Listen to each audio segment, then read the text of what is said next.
नमस्कार दोस्तों महाराष्ट्र में जो इलेक्शन हुए हैं, जो रिजल्ट आए हैं उसका यकीन ना तो विपक्ष वाले कर रहे हैं और ना तो सत्ता पक्ष वाले कर रहे हैं। सत्ता पक्ष वालों को भी ये भी नहीं कि समझ पा रहे हैं कि इतनी सीटें कहाँ से आ गई है, और विपक्ष वाले तो समझ ही नहीं पा रहे हैं कि इतनी कम सीटें हम कहाँ से पा रहे हैं। दोस्तों आपको बता दूँ कि यही नहीं, अब जिस हिसाब से शिवसेना के बड़े नेता हैं संजय राउत, जिस हिसाब से उन्होंने बयान दिया है, आप उनका बयान सुन लीजिए। नतीजे महाराष्ट्र के ऊपर लाद गए हैं। ये जनता का कौल हो ही नहीं सकता। महाराष्ट्र की जनता का मन हमें मालूम है, ये हो ही नहीं सकता है। राउत साहब, दिख रहा है कि लाडली बहन जो सरकार की, अरे लाडली भाई, यहाँ लाडले भाई है, लाडले नाना जी है, लाडले दादाजी है, सब कुछ लाडले है ना यहाँ, हमको मालूम। दोस्तों इनका मानना है कि ये बिल्कुल सरासर कि एकदम गलत फैसला आया है। जनता का फैसला ये नहीं है, ये ईवीएम का फैसला है। इन्होंने काफ़ी ऐसे बयान दिए हैं, आपने सुना है। दोस्तों यही नहीं, एक बयान और आया है, उन्होंने ईवीएम के ऊपर भी उन्होंने आरोप लगाए हैं। उनका बयान भी सुन लीजिए, ये भी सुन लीजिए। मेरा नाम फहाद अहमद है। मैं शरद चंद्र पवार साहब एनसीपी गठ से 172 अणुशक्ति नगर विधानसभा का उम्मीदवार था। जैसा कि आप इलेक्शन कमीशन की वेबसाइट पे देख रहे थे, मैं लगातार जो है आगे चल रहा था। हत्ता कि 17वें राउंड तक जो है मैं आगे चल रहा था, और कुल राउंड जो थे वो 19 थे। और फिर एक मिस्ट्री चालू होती है कि जो ईवीएम सुबह वोटिंग के दिन सुबह 7 बजे से लेके शाम को 6 बजे तक चली थी, उनकी 99% बैटरी निकलती है। और वो 99% बैटरी जहाँ जहाँ निकलती है, उसमें मेरी जो सामने वाली उम्मीदवार हैं सना मलिक जी, जो सुबह से यहाँ नहीं आई थी, शायद उनको अंदाज़ा था। हम लोग यहाँ 5:30 बजे आ गए थे, लेकिन वो अब तक यहाँ नहीं आई थी, शायद उनको अंदाज़ा था।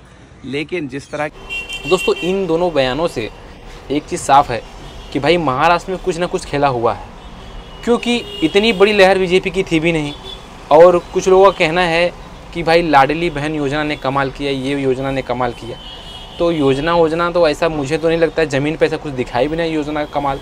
भाई महाराष्ट्र की कंपनियां गुजरात लेके जाई गई, महाराष्ट्र वाले फिर भी वोट बीजेपी को दे रहे हैं। महाराष्ट्र के जितने भी प्रोजेक्ट हैं सब लेके जाया जा रहा है। शिवाजी की मूर्ति गिरी, उसके महाराष्ट्र की अस्मिता के ऊपर भी बात आई, इसके बावजूद भी यहाँ के लोग वोट कर रहे हैं बीजेपी को। मुझे तो नहीं लगता है भाई, अब चाहे एग्जिट पोल वाले या बीजेपी वाले अब इस लाडली बहन योजना के पीछे क्या कारनामे किए हैं वो तो अब उनको ही मालूम होगा। मगर फिर भी अभी भी कितने ऐसे लोग हैं, किसी को भरोसा नहीं हो पा रहा है कि इतनी सीटें कहाँ आ रही है, कि खुद बीजेपी के लोग को भी नहीं भरोसा हो पा रहा है। दोस्तों कांग्रेस के बड़े नेता बाला साहब थोराट जैसे नेता चुनाव हार रहे हैं, जो कि 8-8 बार वहाँ पे क्षेत्र में ऐसे काम किए हैं कि 8-8 बार उन लोगों ने चुनाव जीता है। हाँ, वसई विरार में हितेंद्र ठाकुर जैसे लोग चुनाव हार गए हैं। ऐसे बड़े बड़े दिग्गज हारे हैं। और आपको बता दूँ कि कुछ लोग अभी नारंगी संतरे, कुछ जो अंधभक्त हैं वो बोलेंगे कि चुनाव हारने के बाद सब ईवीएम का रोना रोने लगते हैं, ऐसा करने लगते हैं। तो मैं आपको बता दूं कि भाई एलोन मस्क ने कहा था कि एलोन मस्क ने खुद कहा था कि ईवीएम हैक हो सकती है, एआई के थ्रू ईवीएम हैक हो सकती है। भाई अगर ईवीएम हैक नहीं होती, अगर हैक ना होती तो ईवीएम ख़राब कैसे होती है?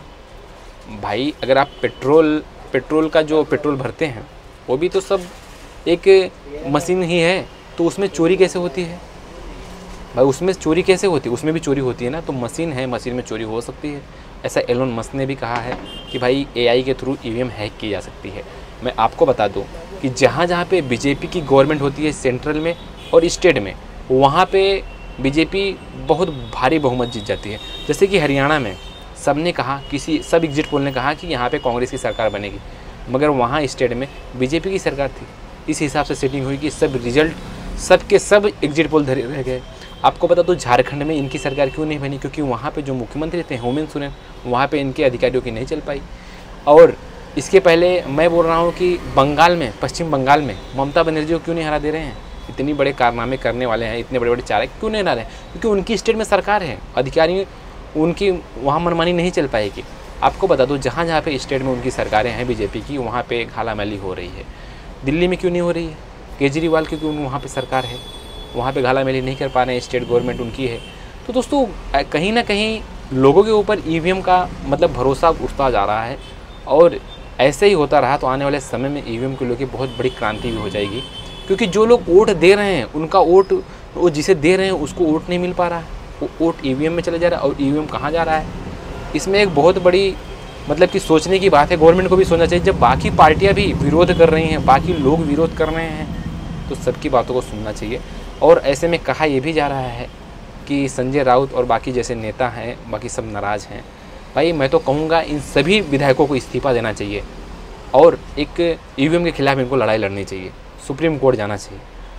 मगर अब पार्टियों को अपना डिसाइड करना है क्या करना है क्या नहीं करना है। मगर हमारी राय यही है कि ऐसे महाराष्ट्र में नतीजे नहीं आ सकते, कुछ ना कुछ हुआ होगा ज़रूर। क्या हुआ होगा वो तो वही लोग जानेंगे, मगर फिर भी कानूनी कार्रवाई कुछ ना कुछ करनी चाहिए मतलब विपक्ष के लोगों को। नहीं तो ऐसे ही तो फिर कोई भी सीटें आप जीत नहीं पाएंगे। जैसे यूपी हुई, बिहार हुआ, ऐसे उनका जहाँ जहाँ पे स्टेट में उनकी गवर्नमेंट है वो लोग ऐसा खेला कर देंगे। आप लोग की क्या राय है कमेंट में बताइएगा। मिलते हैं अगले वीडियो में। जय भीम, जय